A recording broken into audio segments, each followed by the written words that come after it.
Sasa kama kwao wameshadhibitiwa, wasije kutuharibia huko.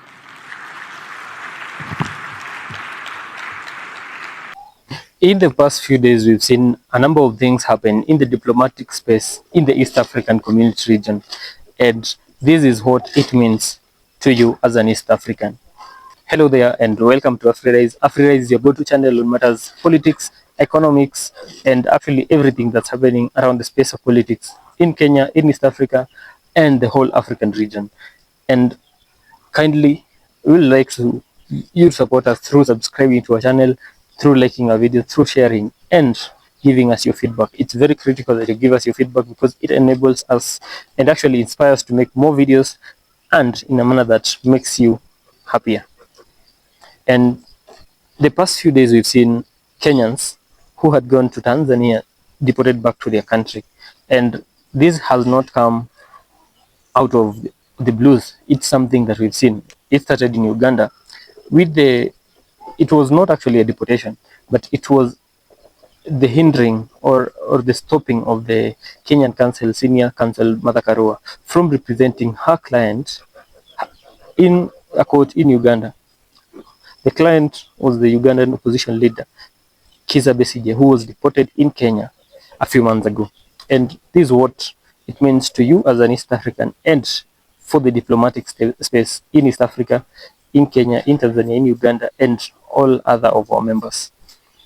And first of, when you look at the backdrop of what has been happening in East African countries on the diplomatic space in terms of how free East Africans are in terms of expressing themselves, one would describe that as a dictatorial region in terms of how the president or the government of these countries reacts to voices of dissent or people who actually are in the opposition, in active opposition in their countries. We've seen this in Uganda. I will say that's where it started and strongly so. We saw it in Tanzania. We're now seeing it in Kenya. And this is what bad behavior or bad governance does to not only a country but a region as a whole. We've seen countries in the West African region having military rules, and this does not just come from the self-expression of the people in the military deciding one day that they are going to take over the government. It's something that happens step by step by step. And you look at what's happening in the East African community, and it gives you a lead towards the people what now people term as the Traore moment. Now, we are looking for a military solution that could save these countries. People will now start thinking that that's the only way out. But again, you look at the character of these leaders that are in the current leadership. You look at President William Ruto of Kenya. You look at President Samia Suluhu Hassan of Tanzania. You look at the President of Uganda. Perhaps I will say the person who is maybe most entitled to behave in such a way is the President of Uganda, because he is a person who was in the military, someone who has contested elections and won with very huge margins that I will say to myself are inexplicable. And this as well has happened over the years in Tanzania, but it is the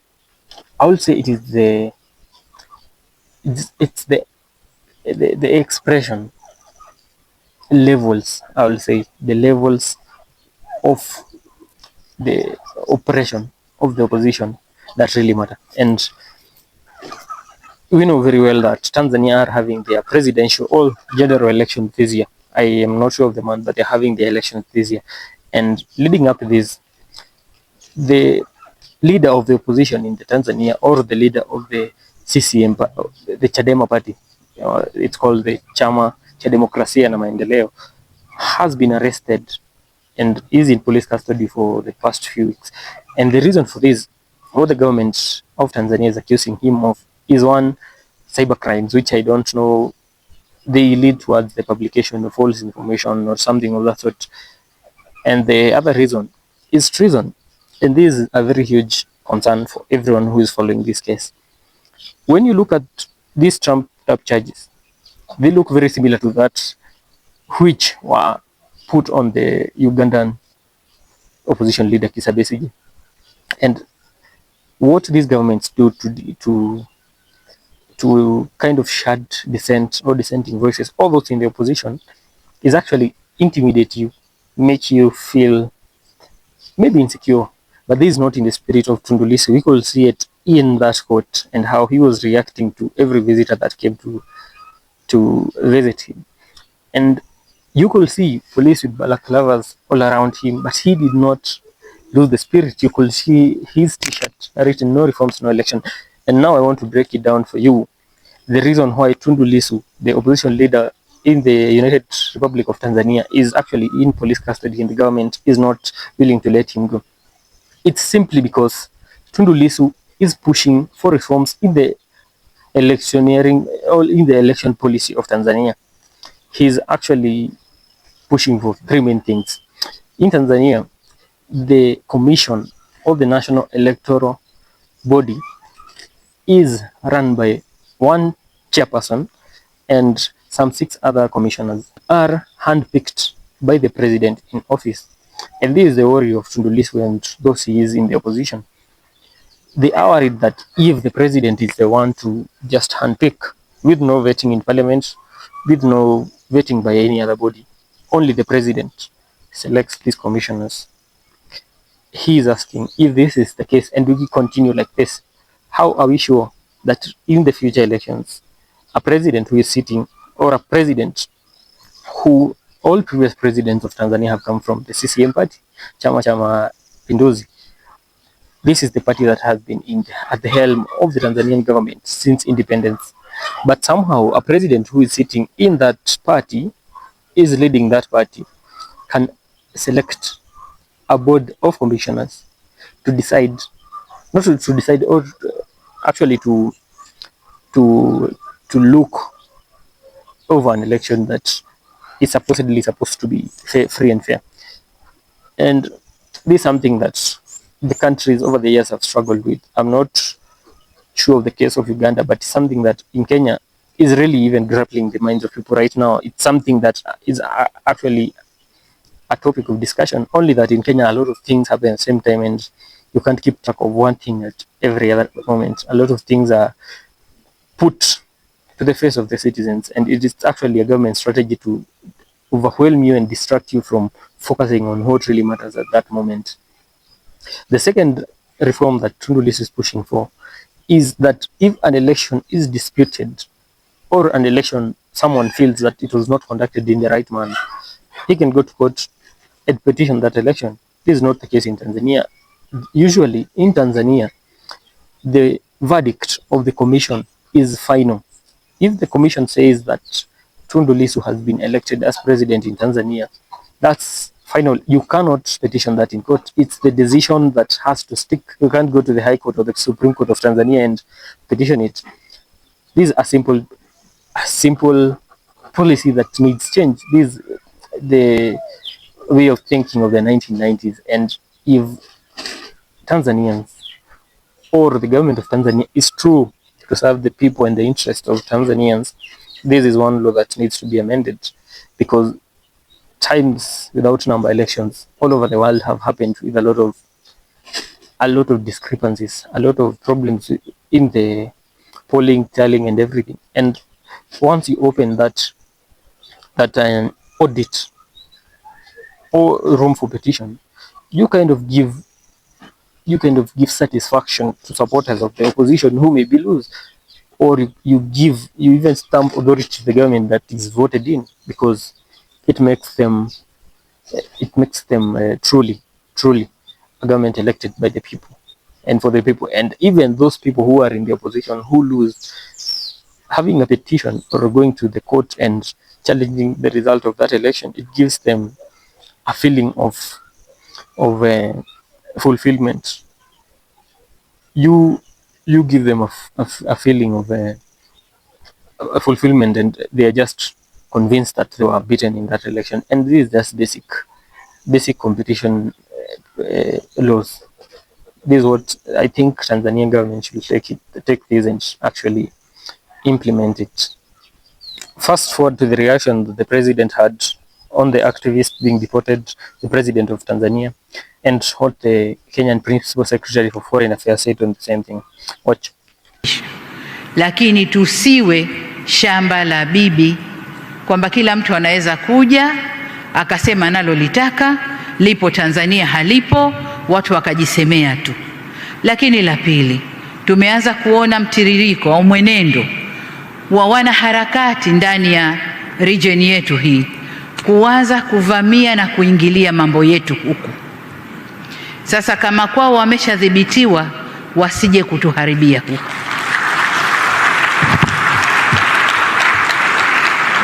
Nimeona klipu kadhaa za kunisema niko bias na nini. Nalofanya ni kulinda nchi yangu, na ndio wajibu niliopewa. Kwa hiyo hatutatoa nafasi kwa kiumbe yoyote kuja kutuvurugia hapa, awe yupo ndani au anatoka nje. Hatutatoa hiyo nafasi. The issue of being accused of harboring subversive elements within your country who are undertaking activities detrimental to another country is a very serious thing, and you cannot ignore it. Now, this is a very difficult dilemma for Kenya, and people who think it's easy have to know that it's a very difficult dilemma, because there are two principles that we hold dear. But one principle, the principle of non-interference on the internal affairs of another country, is a rock-solid principle that goes to the very founding of states. Listening to these two leaders, or these two government officials, it gives me a reason to worry, because Kenyans are deported in Tanzania. The government of Kenya does not actually defend their citizens. It gives a credibility to what the Tanzanian government is doing. We clearly know, and everyone knows, that this is something that diplomatically the government of Kenya is supposed to defend its citizens, but this is not what happens. We saw the same in Tanzania in the arrest of in Uganda, with the arrest of the opposition leader of Uganda, who was arrested in Kenya. No reports in Kenya, no government statement to defend or deny that act that was done in Kenya, in Nairobi, actually by Ugandan, or what was suspected to be Ugandan security forces. This is what is happening in East Africa should be a reason for everyone to worry, because if it's entertained, we're now heading into a full-blown dictatorship, and not only of our individual countries, but of our entire region. And everything that we've signed, everything that has been done in terms of policy and the running of the East African community will just die in shambles, because without the correct or the right political environment, everything else becomes shambles. It will not be easy to implement development. It will not be easy for cohesion between our borders. It will not be easy for immigration. It will not be easy for East Africans who actually do not live in their countries. It's going to be chaotic going forward. And this is what I believe. And I would ask everyone in the East African community to believe that if we do not work on this, if the parliament, if those people in government do not work on this, it's actually a ticking time bomb, and it's going to be full-blown very soon. And you look at the reaction that influencers linked to the Chama cha Mapinduzi or the president are saying online. You listen to people with a very large following, people like Mwijaku, someone with a very huge following, controlling a lot of propaganda, saying that Kenyans are going to destroy their country. Well, actually, we're trying to help that country. Today, you're the one oppressing others, and tomorrow, you're the one who's going to be oppressed.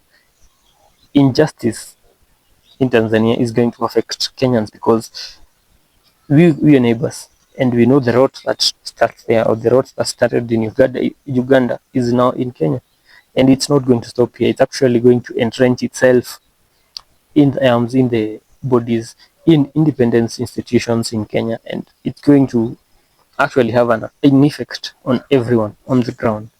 And for these influencers, I know they're paid to do what they do, but listening to the Tanzanian, listening to that person at the grassroots level, what they want is a just system.